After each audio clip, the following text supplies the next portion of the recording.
everybody, it's time for Barney Says. And taking root in the collective conscious. On the And tour. the dark underbelly of that, I think, is what we see in these types of movies, where you have these, courageous little girls and boys who can raise in these idyllic households, but yet there's something warped and twisted about them, right? And like what that does to the idea of like the modern ticket Hey film cinema everybody, and so forth, it's time right? for Barney So I Says. think that's really, and that of course really kind of is a precursor to all of the psychosexual madness that happens in America in the 1960s and 70s. Yeah, that's the next phase of it, right? The psychosexuality, the approach, serial killers Hey really became everybody, huge it's there. time And for you Barney started off with Says. Psycho, but you get into things like Halloween and Texas Chainsaw Massacre, and you see kind of more blood in these movies where you wouldn't see so much of that before. Exactly. And, a lot of the films of the 50s, whether they're horror or not, are characterized, and even before the 50s, the whole, basically up until the 1950s, cinema is sort of characterized to a degree by this idea of repression, because you have the Hollywood Hays Code really kind of putting a layer of censorship over everything and what you can and can't say and do and show on screen, right? But then in 1968, the Hays Code ended, and that censorship was lifted, basically. And from that point on, it was kind of like all bets were off.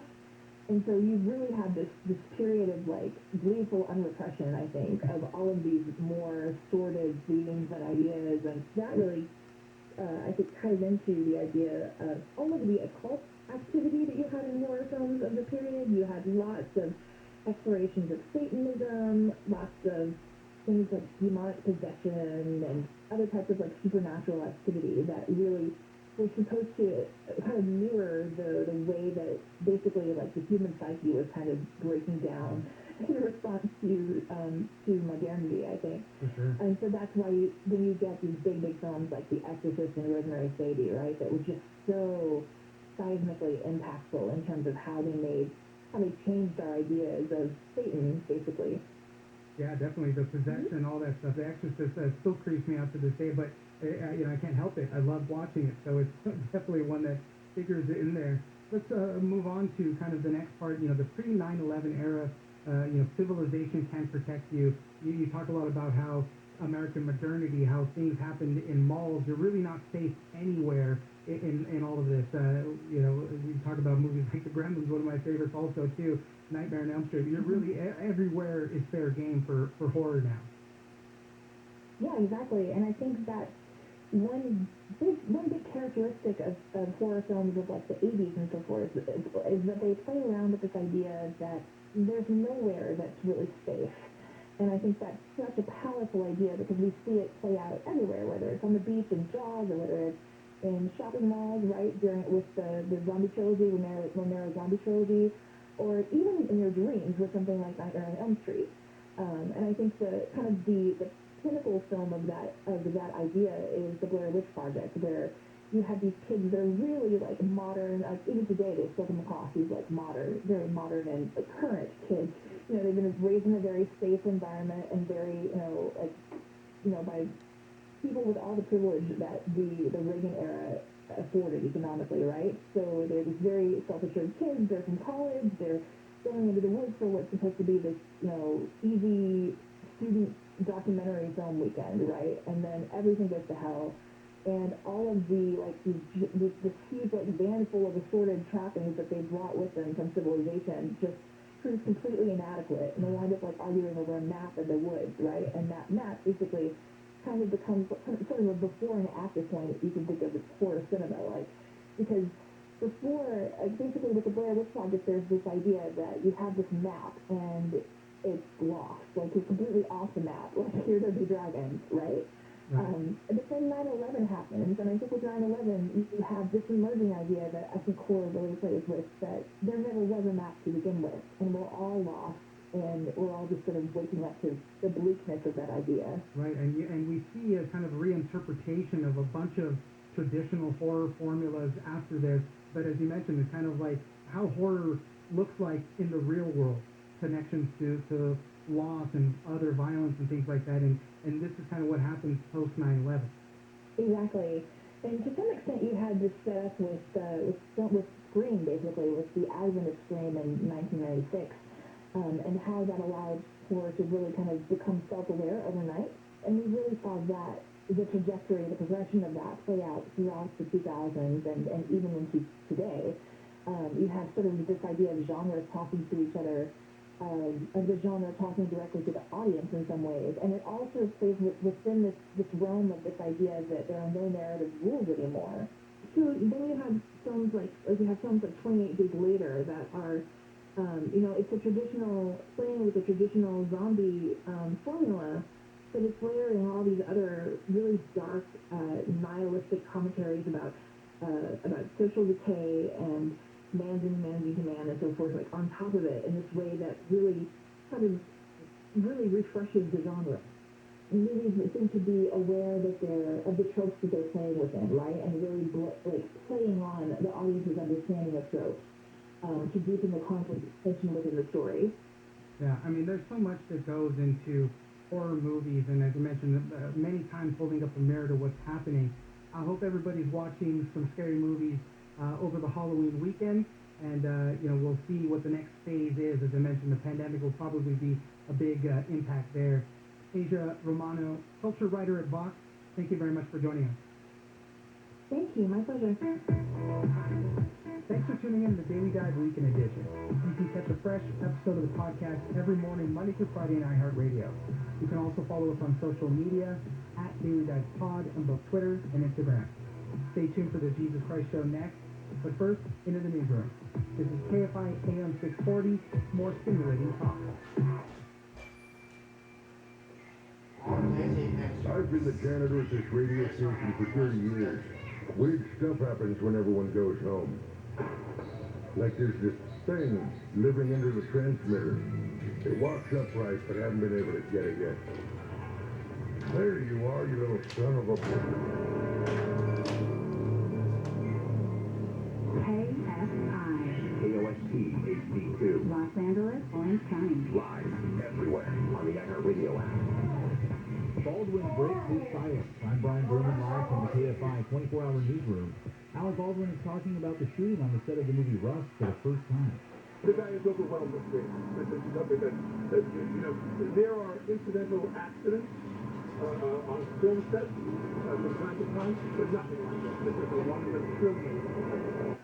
Baldwin was speaking to paparazzi in Vermont yesterday. He said he can't make any comments on the shooting that killed cinematographer Helena Hutchins and hurt director Joel Souza, and that's because of the ongoing investigation with the Santa Fe County Sheriff's Department in New Mexico. Baldwin did say he has met with the Hutchins family and says her husband is grieving. News brought to you by Ruger Hero. President Biden is going from the G20 summit in Rome to the COP26 summit in Glasgow. NBC's Mike Lamoli says leaders of the world's 20 largest economies have already reached a major agreement. At the top of the agenda, world leaders agreeing to move forward towards a new global corporate minimum tax rate of 15%, which President Biden has been advocating as a way to both target economic inequality and also to prevent corporations from hiding their profits in low-tax havens. G20 leaders also agreed to send more COVID vaccines to poorer countries and pledged to vaccinate nearly 70% of the world's population by mid-2022. The Atlanta Braves are one win away from their first World Series title since 1995. I'd rather be up 3 than down 3, I guess, but I've been around too long to get ahead of myself. Manager Brian Snicker says Dansby Swanson and pinch hitter Jorge Soler hit back-to-back home runs in the bottom of the 7th inning of a 3-2 Braves victory in Game 4. Swanson's home run tied the game, and Soler's shot put Atlanta on top for good. It was the first time since 1992 that a pinch hitter hit a go-ahead home run in the World Series. Atlanta takes a 3-1 series advantage. They host today's game, 5. Halloween is here. The CDC says families should celebrate and go out trick-or-treating. Meteorologist Bill Caron says the weather should be good in most states tonight, too. We'll call it ideal trick-or-treating weather, you know? Remember those Halloweens where you're either sweating in your costume or you need the winter coat to cover it up? Not this year. It looks pretty good. But the CDC says people should use prevention strategies to protect themselves from COVID-19. And Halloween can also be a nightmare for our four-legged friends. LA Animal Services says sweet treats and even Halloween decor can be dangerous or even deadly for pets. Chocolate and other Halloween candy can be poisonous for dogs and cats. Tail wagging's a good thing unless there's a pumpkin with a lit candle in it that gets knocked over and either burns your pet or starts a fire. Animal Services says to make sure your pets are licensed and microchipped in case they get spooked and run off. And as far as costumes go, you probably like it more than your pet, but if you insist, be sure to try it on to make sure it doesn't choke the dog or get tangled around its legs. Amy King, KFI News. Travel experts say be ready to pack some patience when traveling this holiday season. Some of the local airline executives have come out and said that they are prepared for the holidays, that they don't anticipate the cancellations and delays that consumers experienced over the summer. But certainly, consumers should still be prepared for changes. AAA's Daniel Armbruster says with fewer flights available this holiday season, booking as early as possible is your best bet. Padding your travel plans with an extra day or two is also recommended, along with travel insurance. And for those who think lightning doesn't strike twice, a man in Maryland has won $2 million playing a $30 scratch-off ticket. He says he'll do some home improvements and take his family on a vacation with his winnings. That guy won another $2 million previously, also playing a scratch-off game. And from the Southern California Toyota Dealers Traffic Center, we make it easy. There's a crash on the 91 in Cerritos. It's going to be on the westbound side at Artesia Boulevard. That is blocking the center lane. We're down for some road work as well in the Ontario area. 10 westbound between Haven and 4th Street. The two right lanes phoned off until 5 a.m. Monday. And through Rancho Cucamonga, we have a crash here on the 15 southbound Toledo Boulevard that is blocking the two right lanes. KFI in the sky helps get you there faster. I'm Jonathan White. George H. McCrimless & Company seeks applicants for full-time position at Pasadena, California worksite. Accountant. Prepare tax returns, projections, and estimates for individuals, partnerships, corporations, trusts, and estates. Prepare investment performance reports and benchmark analysis reports for high net worth individuals. Prepare and analyze financial statements. Prepare responses for federal tax examinations. Requirements: bachelor's degree or foreign equivalent in accounting, economics, finance, business administration, or related. Any suitable combination of experience, education, or training is acceptable. Education or experience must include valuation of assets, recording of assets, debt and equity, financial accounting, partnership and corporate tax accounting, income measurement, cost accounting, process costing, contract, agency, business law, cap and model, discounted cash flow analysis, audit and fraud examination. To apply, mail resumes to HR 225 South Lake Avenue, Suite 1410, Pasadena, California 91101. Must reference job ID ACT 686.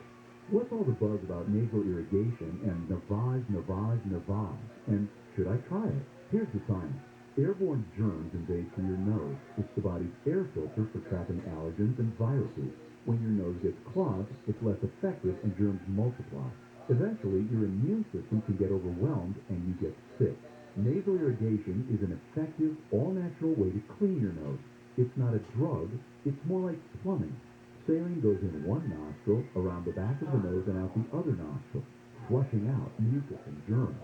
I'm Martin Hope, and I invented Navage to make cleaning your nose easy. It's the world's only nose cleaner with powered suction. Navage pulls out the bad stuff so you can breathe better, sleep deeper, snore less, and feel healthier. At Walgreens, CVS, Rite Aid, Target, Bed Bath, and Walmart. Or go to Navage.com for a free gift with purchase.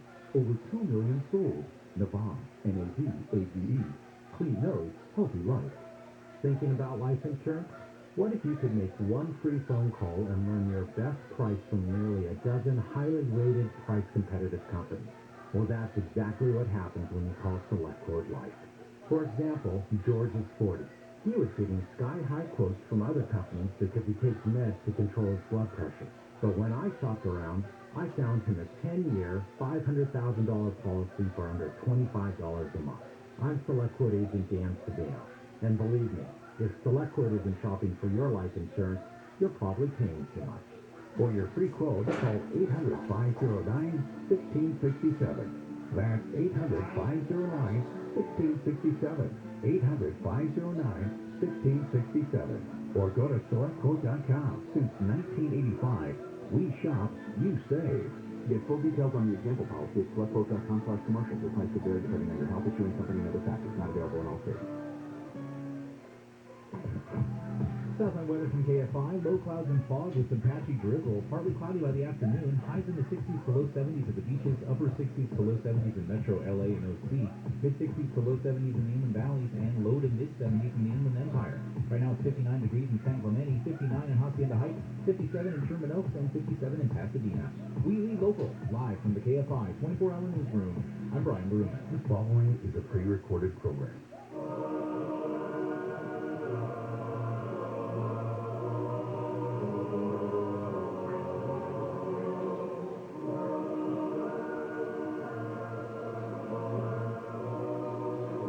Over 2,000 years ago, I walked this earth. Teaching, healing, inspiring, and preparing to make the ultimate sacrifice.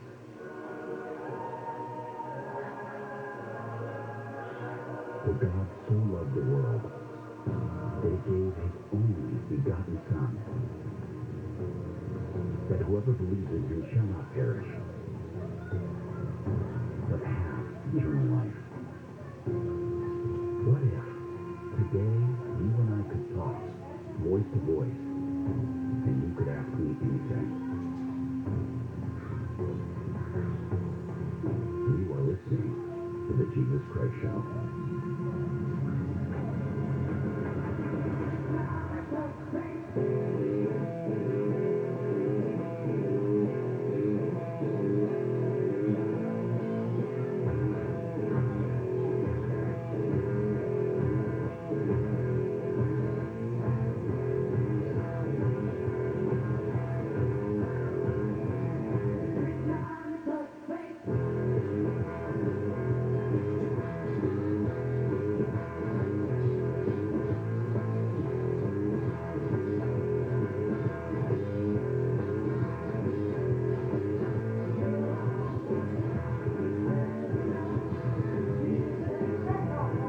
It is the Jesus Christ Show on Kfi Am, your holy host.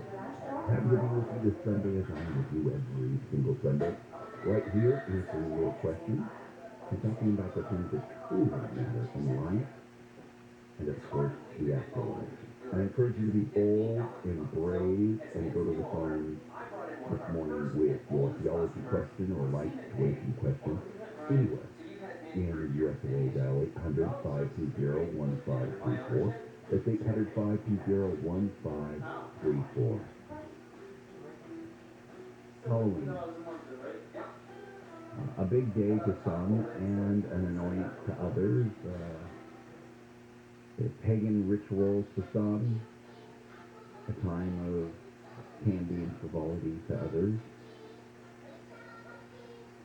And so it pops up, every year around this holiday known as Halloween. I receive emails, calls, tweets, with everybody asking me about the origins of the celebration, and then the secondary question is always, and is it okay for Christians to partake in it? And I think, first of all, it's incredibly healthy to ask questions. Scripture says to test all things. You should be poking at things and wondering what your participation is, if it's even something that's edifying to you at all. However, what I want is that level of discernment that surpasses just, I don't know, or I don't think so, and just pushing things away for the sake of pushing them away. The appearance of that is a group of sometimes even inconsistent, unwavering, not even well articulated groups of Christians that just spurt things out and say this is what we do, but not why we do it, and that becomes confusing to non-believers. Like many things that surround your life in this world and your faith, when it comes to Halloween, there's some controversy. But is this controversy, this particular day, this particular celebration, is it in fact necessary? Are the roots of Halloween found in paganism? Yep. Absolutely. No doubt about it.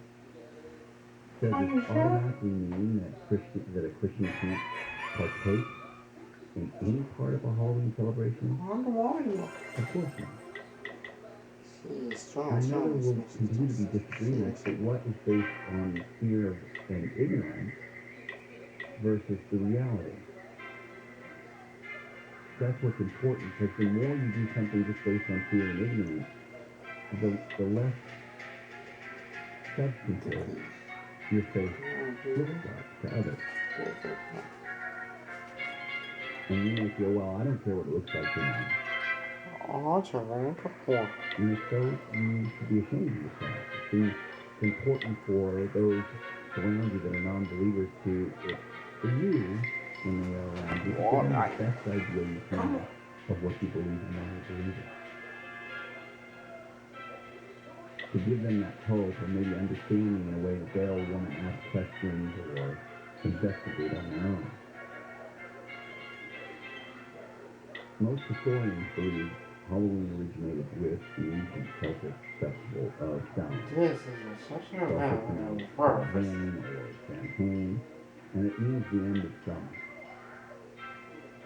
During this festival, people would light these huge communal bonfires. And yeah, they wear costumes, mostly comprised of animal heads and furs, and they to ward off roaming spirits and ghosts. That's kind of the basic element of what Halloween was, in one sense or another. Kind of the root. In the 8th century, finally rolled around, Pope Gregory III designated November 1st as something called All Saints' Day. This was a time to honor saints and martyrs that had passed on. You can't look at that as a bad thing. Essentially, honoring the Christian family that had done good and were no longer on the earth. As often is the case, this New Year's holiday incorporated many of the traditions of the Samhain festival. So a lot of the things that were already being used to celebrate Samhain were now kind of attached to this All Saints Day. You can kind of think of it this way.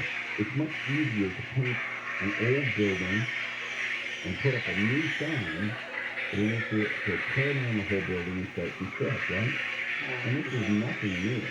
It has been done many times before. For instance, many pagan customs that combined with Christianity and Constantine went through the big conversion. His was a slow conversion, but once he latched onto it sometime around his 40s, he converted the official pagan religion of the Roman Empire to Christianity between 320 and 330 AD. So, little things came in and found their way home to Christianity that had a beginning in paganism. So back to All Saints Day. The evening before All Saints Day was known as All Hallows Eve. Now, as you can figure out, later became Halloween. But over the centuries, this day of Halloween has evolved and continues to evolve and continues to change, and now it's moved into this secular and incredibly commercial. I mean, right behind Christmas commercial. Go out to a market or something today, and you'll see just how commercial it is. And it continues to get larger and larger each year, and Halloween becomes massive. So over the centuries, it continues to evolve. It becomes secular, incredibly commercial, and really it's this celebration that is embraced by communities, many communities, as more of a child-centric holiday. because of its activities like trick-or-treating or decorating your home to look spooky, really focuses on children and a desire to be creative or play make-believe or dress up or these types of things. And I noticed this becomes controversial because of its origin. And there's a battle within the church as to what to do. Now, the first and foremost thing that should be thought of is safety. Always. If you don't feel safe in your neighborhood or you don't feel safe with certain things, there's all kinds of alternative things to do. Your community does other things that are more controlled. That's great. Even churches do. That's small. But just shying away from it because of its origins doesn't necessarily point to balanced thinking in the church. I mean, it's not that the children should be running around dressed as mayhem and the devil and all of these things. There are middle grounds that you could do where you can partake in certain aspects of it, and it can be enjoyed, not abused in any way. Because the truth of the matter is, with healthy parent parental involvement, Halloween can be fun and creative times for children. What if I start doing that? What if I start whatever now? Worried about their involvement. A teacher is a person who gives help each and